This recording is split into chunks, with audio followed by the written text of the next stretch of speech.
When we think about the area of a triangle, especially a right triangle, the calculation is one of the simplest examples of geometry. It is simply base times height divided by 2, right? This formula works because a triangle is essentially half of a rectangle. Imagine you have a right triangle where the base is 4 units long and the height is also 4 units. To calculate its area, plug the values in this formula to get the answer as 4 times 4 by 2, or 8 square units. Now, this simple formula is possible to derive for simple shapes with straight lines and clear boundaries, like triangles and rectangles, etc. But what happens when the shape isn't so simple, like a curve? How do we calculate areas in those cases? We don't have a direct formula for those cases, and this is where calculus comes into the picture. Real-world problems often involve more complex shapes that don't have straight edges. For example, imagine a U-shaped valley, which is similar to the graph of y equals x squared, and you want to find the area of the land beneath that valley. For cases like these, geometry alone doesn't help. This is where calculus, specifically integration, comes into play. Integration is a fundamental concept in calculus used to find areas under curves. The key idea is to break a complicated shape like this one into tiny, manageable parts, like very thin rectangles. Then, for each of those rectangles, we calculate the area and then add them up. But how do we do that? For that, just imagine slicing this parabola into very thin vertical slices, almost like we are stacking pieces of paper next to each other. Each of these slices has a tiny width, and each slice is so thin that it looks like a rectangle. Okay, for example, I can approximate this parabola as a collection of these rectangles, right? Assume each of them has a width of 0.2.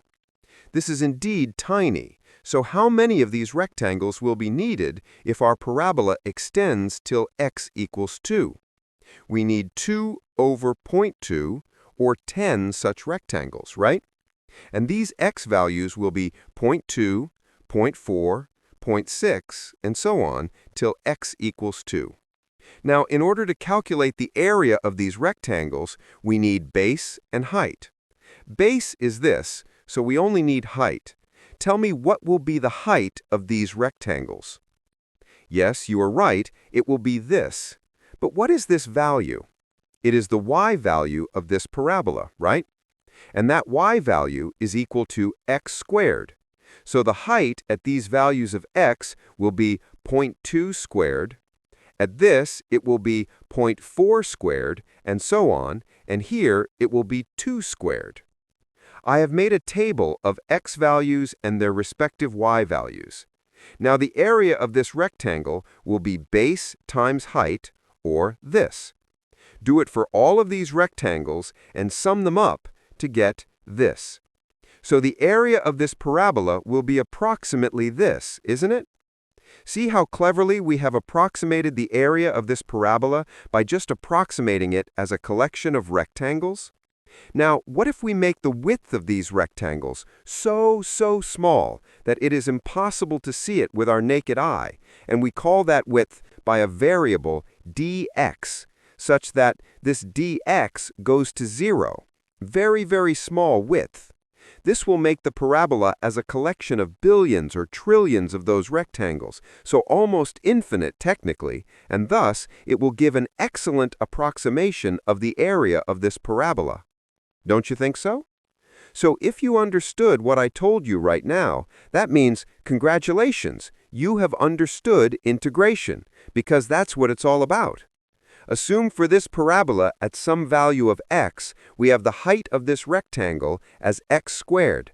So the area of this rectangle will be x squared times its width, or dx, and then we sum all of these areas, which will be this summation of x squared times dx. And the value of x goes from 0, right here, up to 2, right here. This is what is called integration. Now, for very small values of dx, which goes to 0, instead of showing the summation symbol, we replace it with this s-looking symbol and write this 0 and 2 here. So the area of this parabola, or for that matter, any curve, is shown using this integration. And without going into much technical detail, the formula for integration of x to the power of n is given as x raised to n plus 1 divided by n plus 1. Now let us use it to calculate the actual area of parabola. Value of integration x squared dx will be x raised to 2 plus 1 over 2 plus 1, or x cubed over 3. Now to calculate the value in numbers, write x cubed over 3 minus x cubed over 3, and put this x equals 2 here, and here put this x equals 0. This will turn out to be 8 over 3, or nearly 2.67. See, it is so close to our calculated value using 10 rectangles. Isn't this cool? Therefore, if you look at integration in future using this way, you will never be scared of it, and it can never, ever intimidate you. Okay, now going back to our case of right triangle of base and height equals 4. We can represent it by this curve, y equals x, where x goes from 0 to 4, and its height, that is the y value at x equals 4, is also 4. So we can calculate its area using integration like this. Integral of x times dx from x equals 0 to 4. We get this is same as x raised to 1. So the value will be x raised to 1 plus 1 over 1 plus 1, or x squared over 2. Now write it as x squared over 2 minus x squared over 2, and put x as 4 here, and x as 0 here. This will give us 16 over 2, or 8, which is the same as what we get using the formula for the area of the right triangle. That is simply awesome. Before we go, let me tell you that integration has thousands of real-life examples, like engineers use integration to calculate the amount of material needed to build curved structures like arches or bridges. Then the economists use it to measure total income when graphed as a curve of earnings over time. Then physicists use it to find areas under graphs representing motion, like velocity versus time, to calculate distance traveled, and so on. See, it was not as hard as you assumed. It takes a lot of effort to make videos like this, and if you really enjoyed this explanation, then I simply request you to like this video and share it with others. And if I get 1,000 likes on this video, then I will make a part 2 of it, which will be much more interesting than this one. So good?